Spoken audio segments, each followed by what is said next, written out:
have an aunt there who is Andy's mom, who passed several years ago. This Aunt Miller, is like my best friend over the holidays. I hang out with her. I just adore her. So she asked me to come up and visit her. Her husband passed away this year. Wow. And so this has been a really tough, it's been a hard season for her. I'm just like so mad that I am in the same shirt as last week. I thought we'd solve this problem. I thought we talked about it so much it would never happen again. I don't think anyone will notice, really. I don't. You don't think? Now that we're on YouTube and have 14 viewers? How can we help you solve this problem? What do you need? I guess I could just look at the YouTube videos and say, hold on, check in. They're usually loaded by Tuesday night. She needs a wardrobe here. She does need like 4 shirts that just live here at your office. We have talked about that, and I don't know why. Get this. Look at this. I just checked in 3 seconds and I'm already B33. Yeah, because if you have to pay money to be an A, like you do? Yeah, you don't get A by natural ability. Oh, or timing. I just thought my finger was so slow, but it's not that at all. No, you have to pay for it. Okay, I just want to apologize. Do you have like a scarf or something I could wear that would help people differentiate the weeks? No, I'll just blur you out. Can you Photoshop? You can't Photoshop it. Oh my goodness. I cannot believe I wore the same. I was like, I'll wear this. I love this shirt. It's a great shirt. It worked last week. Yeah. Here's the funny thing. I was actually wearing a different shirt today. Oh, you got chili on it. Changed into this. No, I didn't get chili on it. Changed into this so that it would be a great shirt for the show. It is a great shirt. Maybe for the that show. should just be your shirt for the show, and you should wear it every single time. Oh, like a Mr. cartoon Rogers. character. Yeah, or Mr. Rogers. Right. That is a perfect choice. Yeah. That is not a bad idea. Wow. Can we just begin the show now and not add in all this other craziness? Are you good to go? Yeah, Do you feel I'm good great now. about doing this? Mm-hmm. Okay. So I think it's really interesting that Kathleen goes to visit county seats, courthouses You around didn't actually Texas. introduce her. What are you doing? I was going to do the beginning. She just thinks everyone knows me. Agreed. So now you're faking the beginning chat. So when we first made this podcast, the beginning chat was organic. It was just kind of like basic stuff. And now you just want to make everything fake because we're on YouTube now. You just want everything to be perfect. I don't want that. I think we're good to go. You think we already have enough beginning fodder with me literally checking into a flight? I think that was great. Throwing a fit about the same shirt. I think the same shirt's it. Okay. I think that's what everybody's going to have. So do you want to start for real now? Yes, let's for real start the show. Put your Coke down. Take your drink. Now? Take your drink. And then you introduce Kathleen. Hello, and welcome to the Almost Amazing podcast from the CityRise Network. Hosted by Jennifer Dennis and produced by me, Justin Kello, we're a podcast that was supposed to be focused on parenting, but we've kind of lost the plot along the way. Honestly, we don't know what this podcast is about, but we talk to incredible people who love Jesus, and our hope is to provide encouragement and fun whenever possible. If our lack of clear direction bothers you, we apologize, but no one is making you listen to this podcast, unless you're married to Jennifer. Andy, thanks for listening. Hey, everybody, and welcome to the Almost Amazing podcast. This is the first time that Justin's allowed me to look at you in your face. I did not even know where to greet you. Staring down the barrel of the camera. But hello and welcome. And just between you and me, I know I'm wearing the same shirt that I wore last week. I just had to say it. You had to get the elephant out of the room. We're so glad you're here. So Justin, we were going to talk about something and I totally forgot what we're checking in with each other as we literally do every single week. Okay. How are you doing, Justin? I'm doing great. I had a decent week and it was kind of wild. It was my son's birthday. And so I did a day with him on Friday where it wasn't really that fun. I took him to his 5-year checkup at the doctor and we got some toys from his grandparents, played with those. And then the next day was his birthday party. But also on Friday night was the annual father-daughter dance at the elementary school that my daughter goes to. Was it so precious? Absolutely not. Absolutely not. Listen, what's the most money you've ever paid for an event with your kid that your kid then just ditched you for? You mean like ditched you? Yeah. Oh, I don't know. Maybe. Do your kids ditch you? Sure. I mean, now my kid ditches me all the time. Yeah. It's a lot more premeditated now. But like, have you ever gone to like a theme park with her friends or something? And she's like, thanks, Mom. And she runs away or whatever. Sure. Okay. So that happens every year at the daddy-daughter dance. It's literally $60 for me to stand alone and talk to the other sad dads. Like, that's all it is. Like, and I go because she has a fun time and she dresses up and we get the pictures. But like, I paid $60 for her to ignore me for a night. So Justin, I think like, I hate to, nobody's going to that thing to dance with their dad. No, that's not true. I saw some kids dancing with their dad, but you're right. It was mostly dads on the sidelines having small talk, holding a lot of juices and a lot of like half-eaten suckers. That was really our big role, was to hold those things while our daughters danced or ran around. My daughter prefers just to run around the cafeteria because there's no rules. She doesn't care to dance, but she just chases her friends back and forth. So she had a great time. I had a time. I caught up with a couple of dads, so it was good. One of the dads in particular goes to our church. So it was nice to kind of catch up with him. And so, but it's just such a funny thing. It's like you feel this obligation to go to make these memories with your daughter, and you get there and she's like, I don't really care that you're here. Yes. So I do remember one year I had put Olivia on the swim team at Willow Bend, the Willow Wahoos. And I worked as a teacher at the school, and all of the moms were at the school. So they really wanted to know all of this information about the upcoming year. And Olivia she was out. She was gone. She was hanging out with friends. Yeah. And I remember it was a lot of talking to moms, and I wanted to just get a little bit of a break. And I remember walking over to this lawn chair, and I plopped down in that thing, and it like exploded, like that thing popped. And it collapsed inward inside to where I was trapped inside of this plastic lawn chair. I cannot imagine something that brings more shame to a human than sitting down on a piece of furniture and that furniture failing. Like, when a piece of furniture fails under your weight, I don't care if you are 100 pounds. Well, even if it's kind of a piece of furniture fractures, you feel just shame. It's awful, right? I thought I'd never heard one give out with such an explosive pop before, like, yeah. And then, of course, then all these mothers have to come birth me out of that lawn chair. Yeah. And I remember them saying, oh, this happens all the time. No, it doesn't. No, it doesn't. It doesn't happen all the time. We need to get some new chairs out here. Yeah. Have you ever been on a wooden chair or something and you hear it about to break and you catch it and you stand up and you just walk away and just... And then I feel bad, right? And so I'm like, I think something's wrong with that chair. And there's anytime you say, I don't know what it is, there's something special about the phrase of, I think there's something wrong with that chair. Someone's going to get in there and figure it out. They're like, oh, let me try it. Yeah. I'm never that person. I'm not going to try it. Oh, let me see what's going on with your chair. I mean, I'd rather break a chair than clog a toilet, though. Oh, yeah. I mean, I would rather walk out of the bathroom. I can't believe we're talking about this on the podcast. Than fracture a chair. Absolutely. Wow. Absolutely. Okay. There's privacy. Okay. I'm moving on from this topic because I think it's a little weird to go on the podcast, but it's not the weirdest thing we've talked about. Things are going well with us. Oh, yeah. I was going to ask you before we were talking about TikTok, and I was like, oh yeah, I think about starting a TikTok for our podcast. Sure. And you were like, I don't care what you do. I'm not on TikTok anymore. It's dead to me, is what you said. I don't think I used the phrase "it's dead to me." Right. I would use the phrase "I'm still in recovery." I asked, is this sticking? Like, are you really not going to be on TikTok?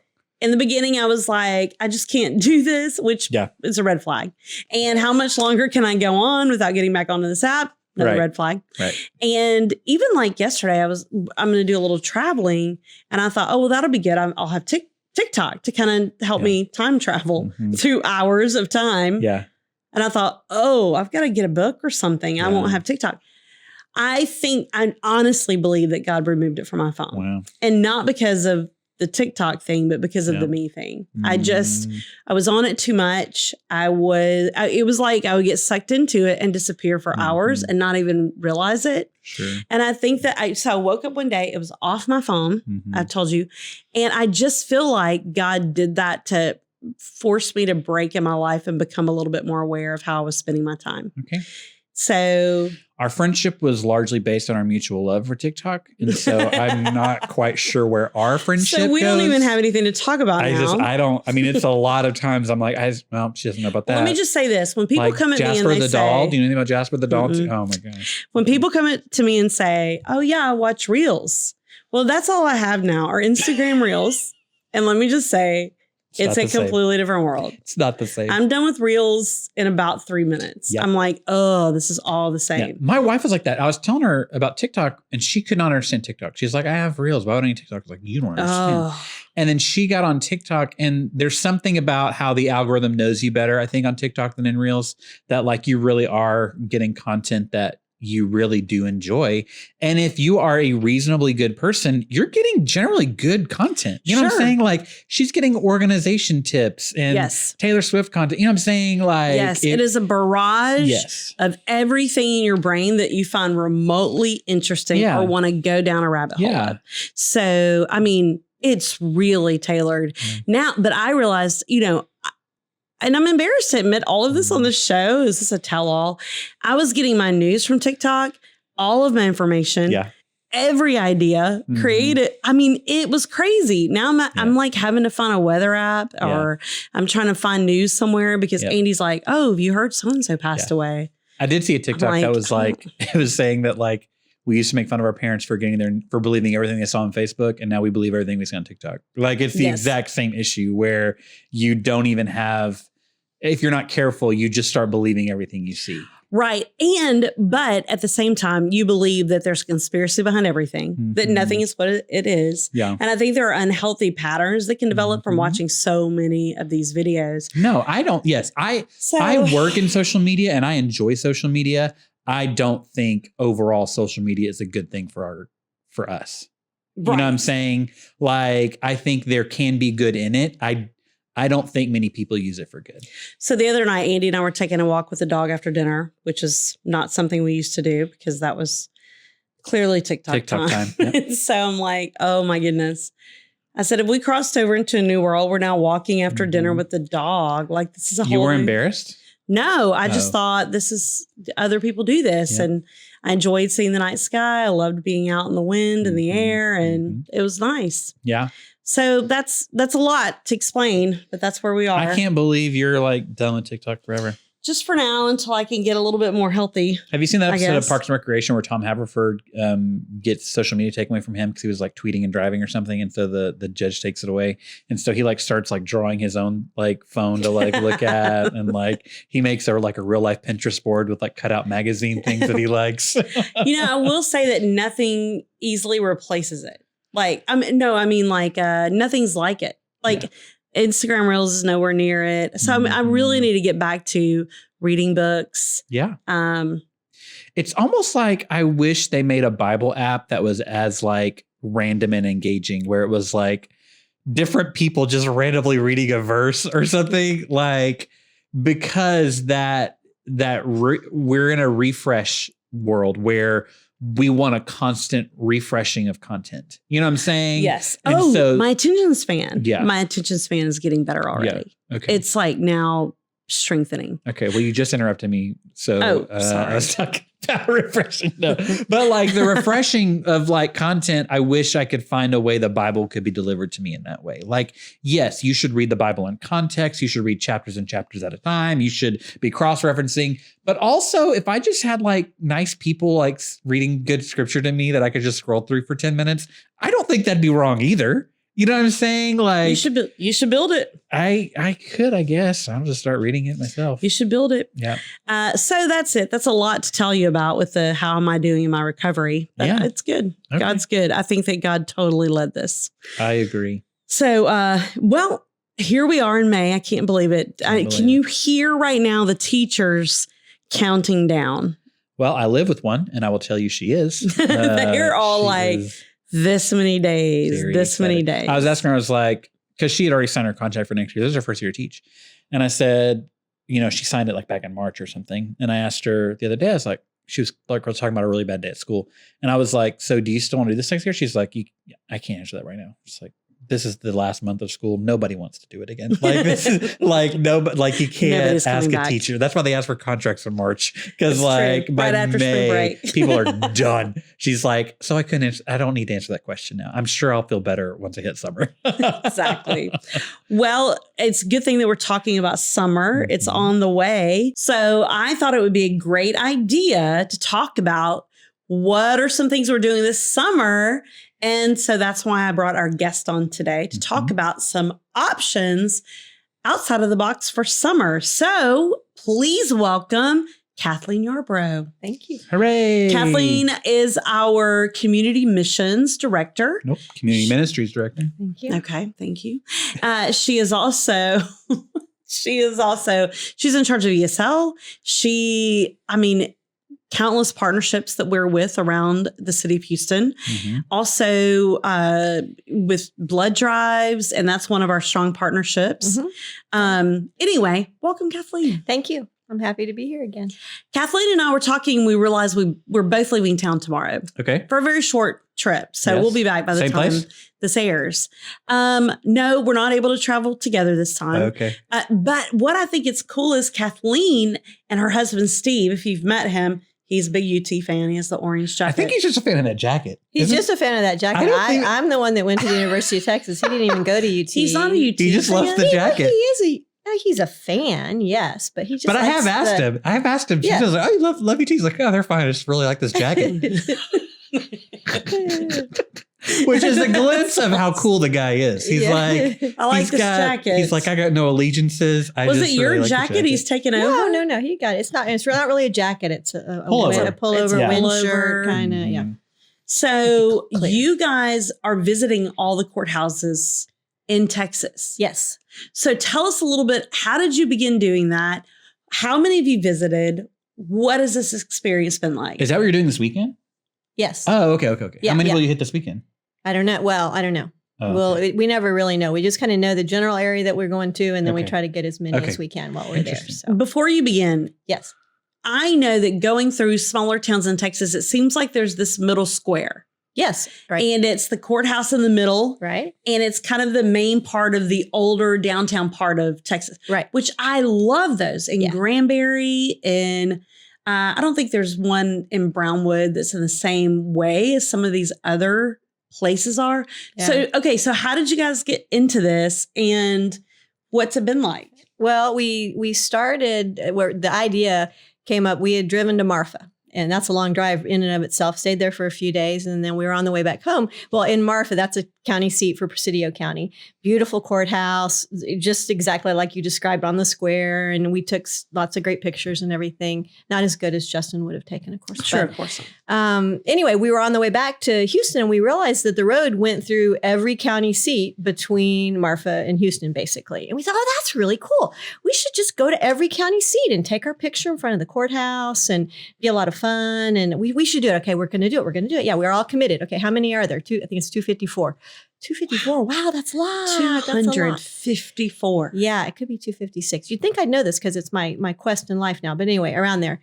And so we've done about 70% of them. And we just drive off and kind of get a base of operations, San Angelo or Dallas, and then map out a plan to get the courthouses that are in that area.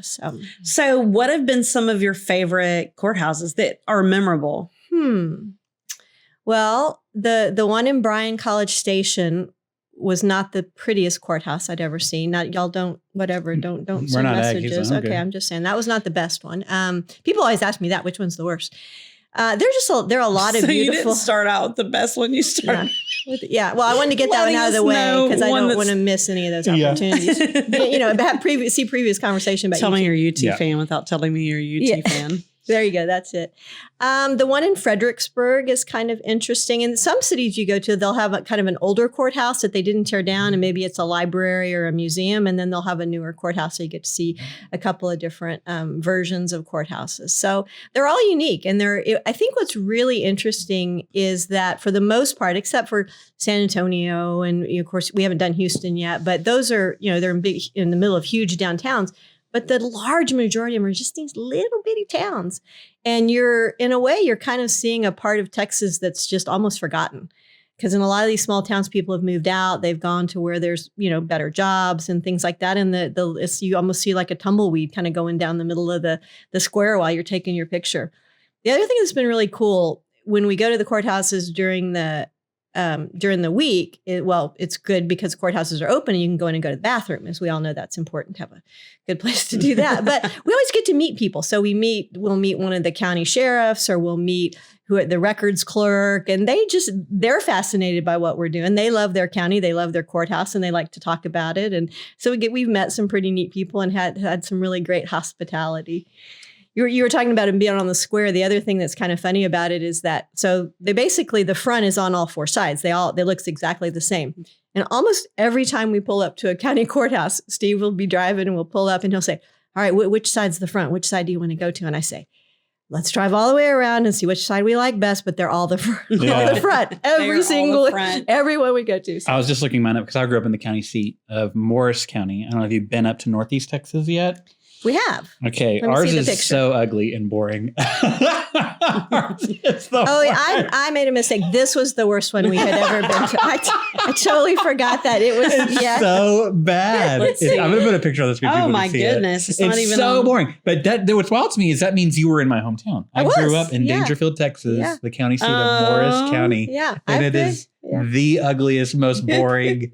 It's an awful courthouse. So when you're talking about all these like elegant, like grand ones that like exist near San Antonio and Austin, up Northeast Texas, we aren't that cool. I think most of them are not memorable I mean, they're the ones I've seen. How many have you seen in Texas? Not many. Okay. But it's like, because I used to live around Brownwood. So we would be within, Stephenville, we would go to, what's that, Comanche? Mm-hmm. Like every one of those small towns have this square. Yeah. And there's a little bit of life around it. There's always a couple of shops that they're trying to revive. Yeah. See, ours isn't like that either. Ours is like out on the loop essentially. And like it's gross.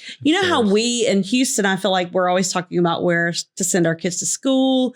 In smaller towns, they are always talking about what's coming and what's going. Like, I think we're going to get a so-and-so up in here. They just opened this lunch place.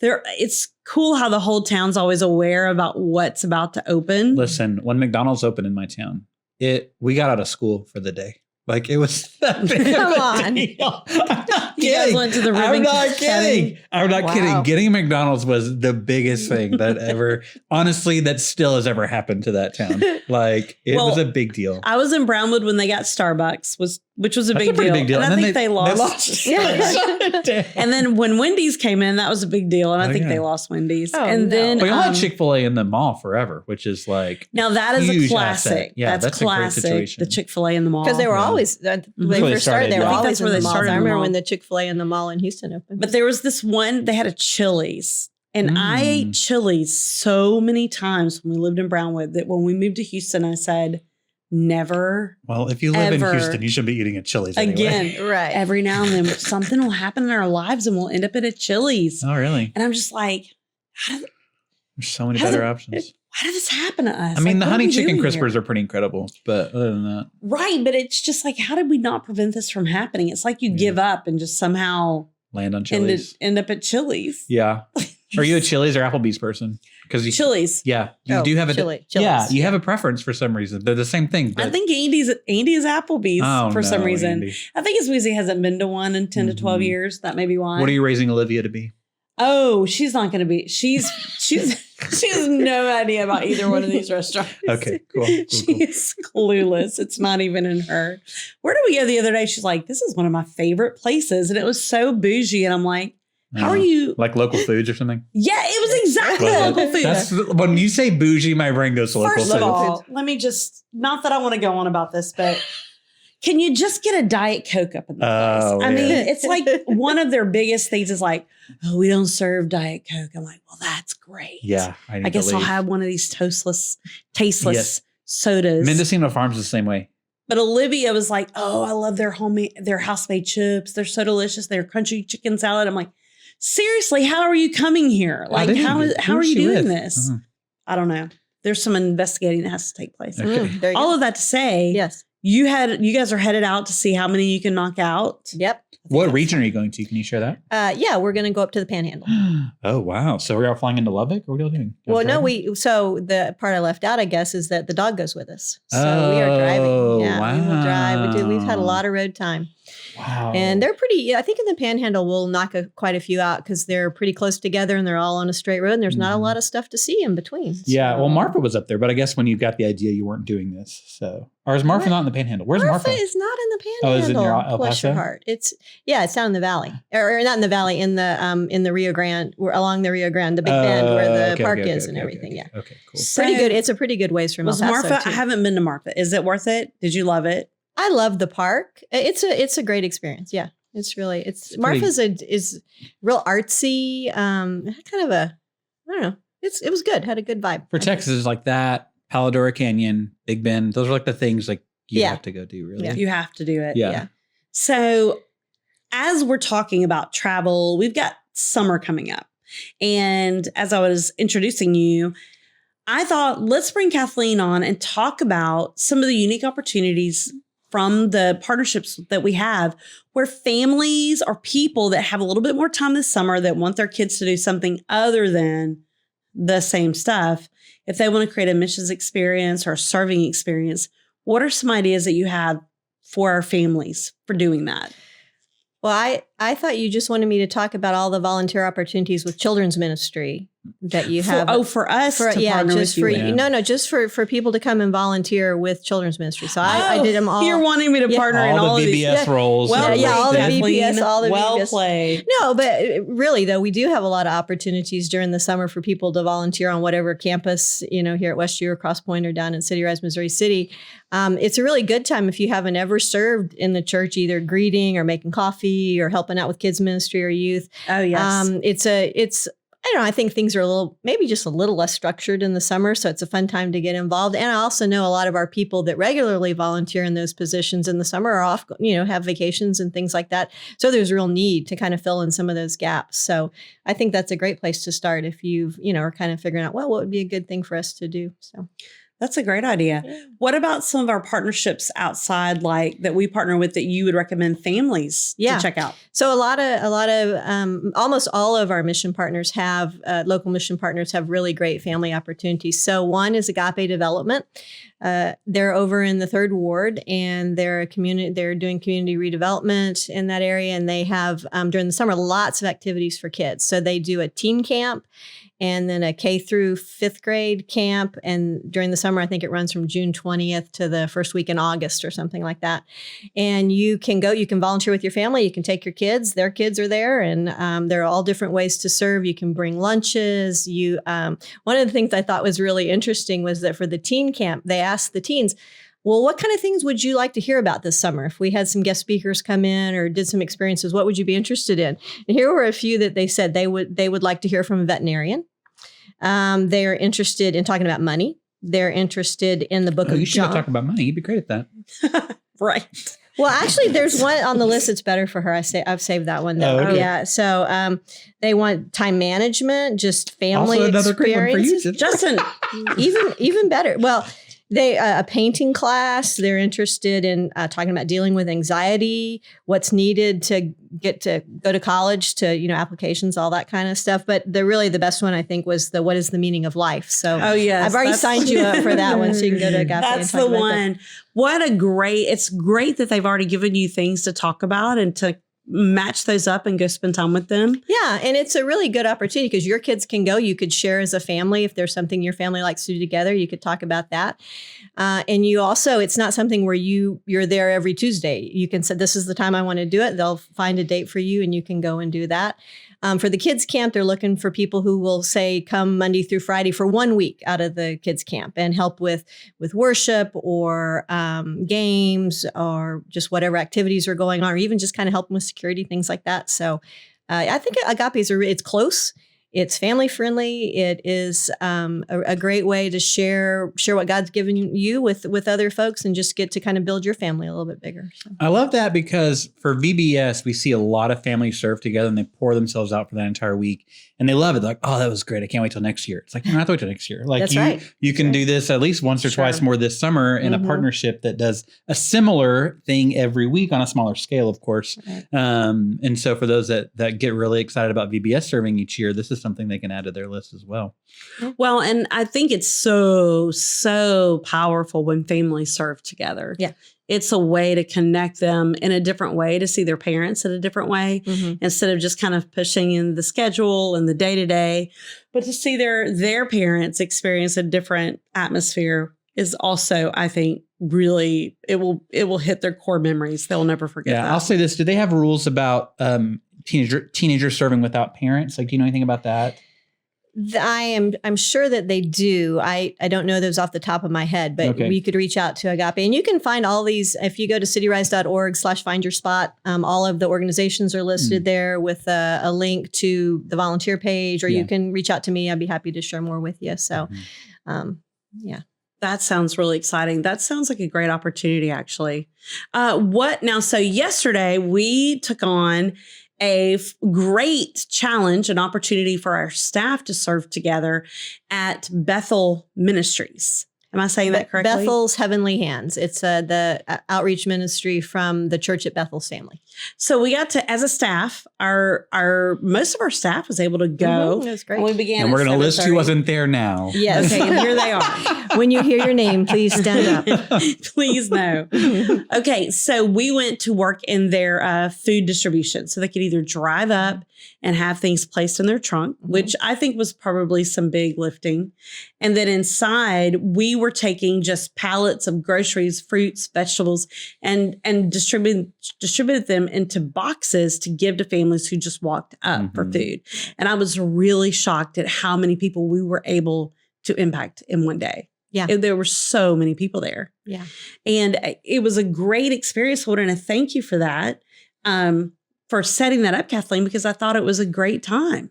Well, I don't want to take all the credit for it. Roger told me to do it. So that, that's kind of how I wrote. But I did, was one of the first folks who met with Bethel's family to just kind of see what opportunities there might be for us to work together to serve our neighbors. They're located in Southwest Houston, right near Fondren and Highway 90.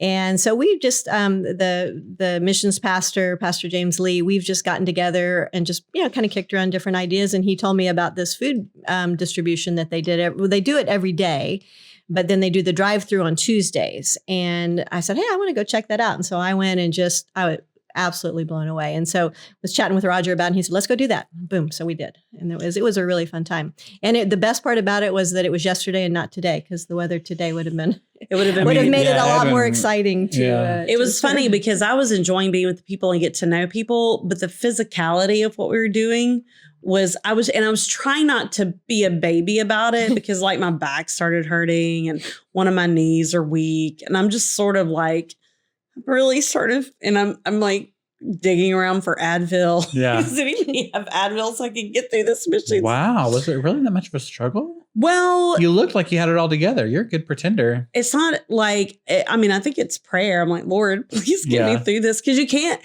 when you're on a team on a staff of people that go on mission trips or lead mission trips or we're always on mission in some way together, you cannot be the weak link who's like, my back's out. Like Anna Lauren was able to take a seat because she's pregnant. Yeah. I couldn't be like, I'm going to sit over here with Anna Lauren. Yeah. So it could have been, some support for her and just so she wouldn't feel left just out. Be with her and make sure she's okay. Yeah, just take a minute. So you would rather just collapse before you ask for a break? Well, like at what point? Yes, absolutely. You were doing a little dancing with the ladies y'all were serving with, so that might have had something to do with it. So. No, and here's the thing: you're working alongside people who do this every single day for hours every day. Yeah. Right. And I can't be 30 minutes in laying on my back over there on the floor. And one of those women had like a long-term medical situation. She does it every day. And she's over there doing it. Stop. And I'm over there like, You're right. It would have been a shame for you to do that. I'm like, can I get a stool or something? I couldn't do it. You survived. It was Coke, great. Please? Yeah. It's wild how Diet Coke. It was wild. Hey, did they have Diet Coke? They did. It was Diet Dr. Sam's or something. I had one of those Diet Dr. Thunders. It was delicious. But it was shocking how large of a kind of like endeavor it is. And it's like, obviously we don't know everything about Houston, but it feels like it should be a bigger deal. It's like, this should be on the news. Like, this feels like a really big ministry to not be aware of, that there's like every weekday you can come in and get free groceries.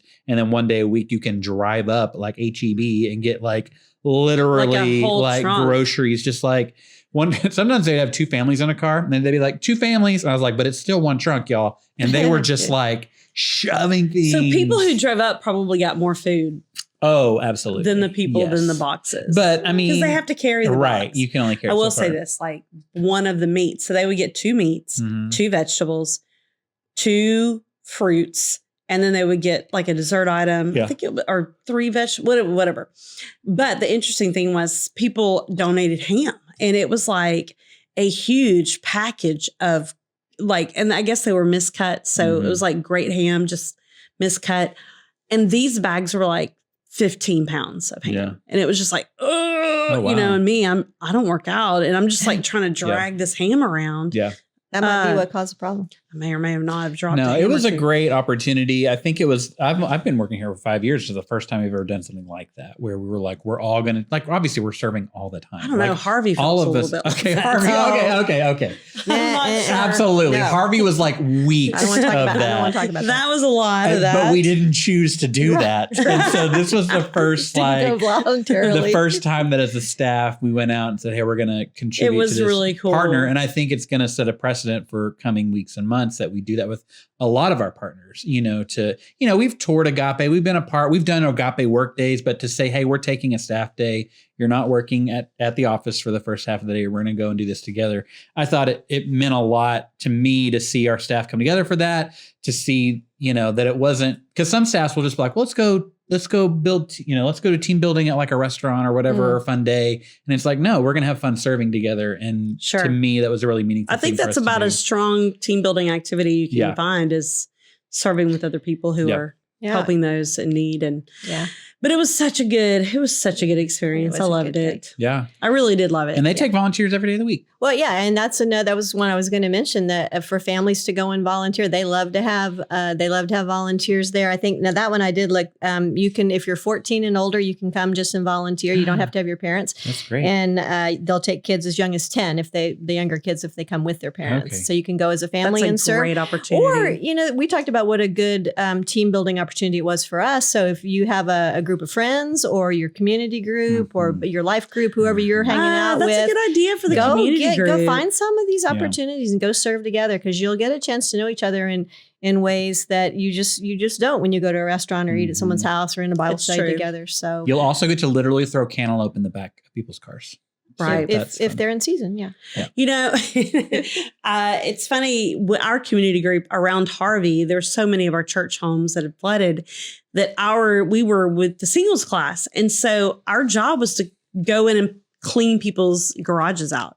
And our team would go from house to house, and we all got so close. Yeah. It changed our relationship, and we're still connected to those people that were in that community because of the things that we got to do together. Right. So good. Right. It's a little bit of trauma bonding, but yeah, I see what you're saying.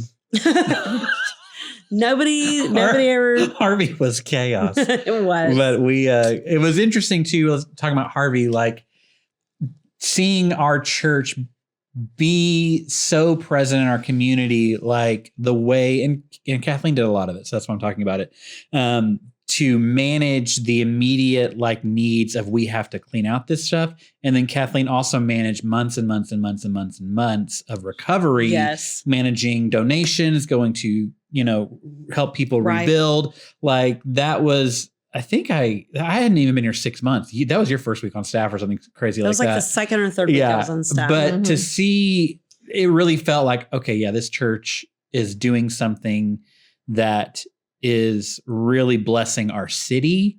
And And that was before the network really was like existing yet. Right. You know? Yeah. And so now I see that we are formalizing that connection to the city where it's like we're finding more and more ways to meet real needs while showing love of Jesus, like giving food away, but also, you know, Pastor Rick was praying with people. And like, it's neat to see that. I don't think Harvey was the beginning of that really, but I can see how Harvey impacted our church as a whole to make that even a bigger priority. Sure. Yeah. I agree. Well, Kathleen, it's so good to visit with you. Well, thank you. I'm serious. It's been fun to catch up. And we have a get to know you question. It's called our final question. It's called our final question. But I have 10 more opportunities that I haven't gotten. You don't. I do. No, well, so I just hit the ones you haven't hit. Sure. So we've got just a real easy place to serve, and you don't even know your servants. Come to our blood drive. So we have a blood drive on the May 19th and 20th. We also have one coming up in July, and that one's on July 14th and 15th. Which we're an award-winning church for our blood drives, by the way. What is that? What is the award that we got for being the Church of the Year? Church of the Year for the Gulf Coast blood. Regional. Is it for having high quality blood, or is it It's more qualitative than quantitative. I think it was just the effort that we put into it and the consistency. I think so. It's not necessarily numbers or the how many pints of A or whatever were donated. So, but when we were, it was nice to be recognized. When we were in the thickness of the pandemic, though, that was one of the few ways people could give back. You know, it was the first thing that we did because people were really wanting to get out and serve. That number one, they had time.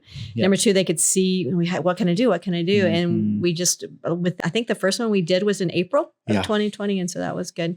But the only other one I wanted to mention is Casa Buen Samaritano is going to have a Happy Feet event. Some folks may know about Happy Feet. It's where you get new shoes for kids, and they come in and they have a little party and they wash their feet and size them up for shoes and send them home with shoes and back to school things. So that's going to be the first week in August. You do have to sign up in July. You have to sign up by July 14th because you have to do a background check because you're serving at Casa. But that's a really great way to get out and serve a community, again, just right down the street from where our main campuses are here, close to down at the CityRise Missouri City campus. So fantastic. Thanks, Kathleen. So our final question is, do you remember your first volunteering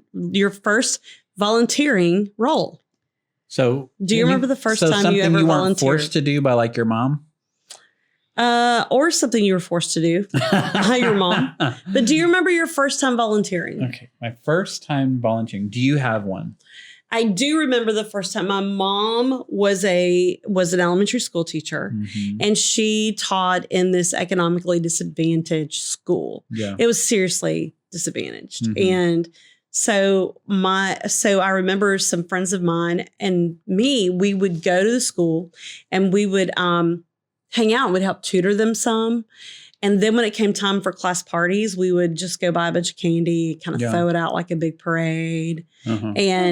But I remember that was the first time where I really experienced seeing kids just so excited to spend time with you, or that they just immediately loved you or so thankful to be with you. Yeah. It was really it had a big impact on me. And then I went back and worked for the school. I was a tutor. Oh, wow. So it was a. And how old were you roughly? I was 43. Okay. Yeah. Okay. No, I think it was in high school. In high school. I was probably sophomore, junior. It wasn't my first job, but it was sometime around that. I think so. You know, I've volunteered at churches before. I volunteered at like community organizations. So I'm not even going to talk about that. I will talk about my first like experience with like where I was like, oh, this is really volunteering. Is the youth group I volunteered with in college. They in the summer would once a week go to the Austin Baptist soup kitchen. So there's a thing called Austin Baptist Chapel, and there's a soup kitchen attached to it right downtown. I mean, it is on Cesar Chavez. It's like that right down in the middle of it. And it is for the homeless. I mean, it is absolutely the people that they wouldn't get food elsewhere. And so you go in the morning and you help prepare all, and then you serve for an hour or so, and people are coming through and you're hearing F-bombs and it's just like, oh, this isn't church, like there's serving in church is one thing. Serving out in the world, meeting people that may or may not follow Jesus is a totally different experience. And so that was good for me, even as a young man. Like I was 18, 19 years old and I'd never done it before. And I was like getting out of your comfort zone and meeting needs, regardless of whether or not, they look like you or act like you, or even like deserve it, which, I'm not saying that they don't deserve it, but like at a church, you're kind of like, oh yeah, we're serving the kids. We're serving these sweet little babies. It's not that hard to motivate yourself, but you're down there in the thick of it. So that was eye-opening for me to really be in like, oh, this is a homeless soup kitchen for people that cannot afford food otherwise, and just being okay. And they would like have us like go out and visit, and like, once it was done, and like, so you'd have interesting conversations, but it was good for me to do that because it pushed me out of what I was comfortable with, was just serving teenagers that live in the suburbs and are relatively loving Jesus, So that was like my first out of my comfort zone, I think, volunteer experience. Cool. Kathleen, what about you? So my grandma was the church librarian here at the church after she retired from school teaching. So I grew up, after school I was here, but that was more kind of voluntold. It's like, you're here, you need to be doing this, this kind of thing. But I think the first thing I volunteered at that I said, hey, I want to go do this. My mom is a nurse, and she was a spinal cord injury nurse at the Veterans Hospital for a long time. And every year a group of veterans with spinal cord injuries would go to the national, I can't believe it, the Paralyzed Veterans Wheelchair Games. And so the team would practice all, weeks and months before the games, whatever they were doing, if it was weightlifting or archery or whatever it was. And so I volunteered. We would go a couple of times a week to help them work out for whatever sport it was that they were going to be doing. And then I would go to the games in the summer and just kind of whatever it was that people needed. And I loved doing that. My mom would do it too. So it was fun for us, the two of us, to do it together. But it just, it made me appreciate life. It made me realize what you can overcome, just even the biggest challenges, just the way that they were overcomers and taking such pride in doing all the things that they were able to do. And I really loved it because I think I was in high school, I guess, mostly in high school, maybe even a little bit in college, but it really made me just look at it with a different eye as I see people have faced very physical challenges. And so it was a really, really good experience. So that's great. Well, thank you guys. Yeah, those are really cool. Mm-hmm. Well, Kathleen, again, thank you for being on the show. And Justin's going to tell us how to get to more episodes. Yes. If you enjoyed today's show, I'd love for you to share it. Send a link to somebody. If you are listening, we are on YouTube. The link is in the description of this podcast. If you're watching on YouTube, I'd love for you to like and share and comment. It's free, guys. They don't charge you per comment, but it helps us in the algorithm. We'd love for you to say something nice about us. But it's a great way to get the word out about what God's doing in our church family. We have no shortage of incredible things happening. We have no shortage of great people to talk to that are loving and following Jesus in their various walks of life. And so we'd love for you to get the word out about it that way. You can always email us at podcast@cityrise.org if you have any suggestions for people that you'd like us to talk to.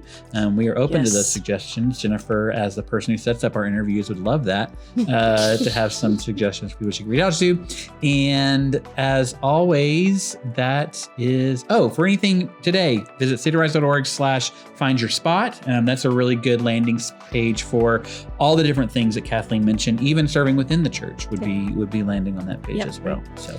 Okay, thank you. Thank you, guys. We hope you guys have had an almost amazing time on the Almost Amazing Podcast.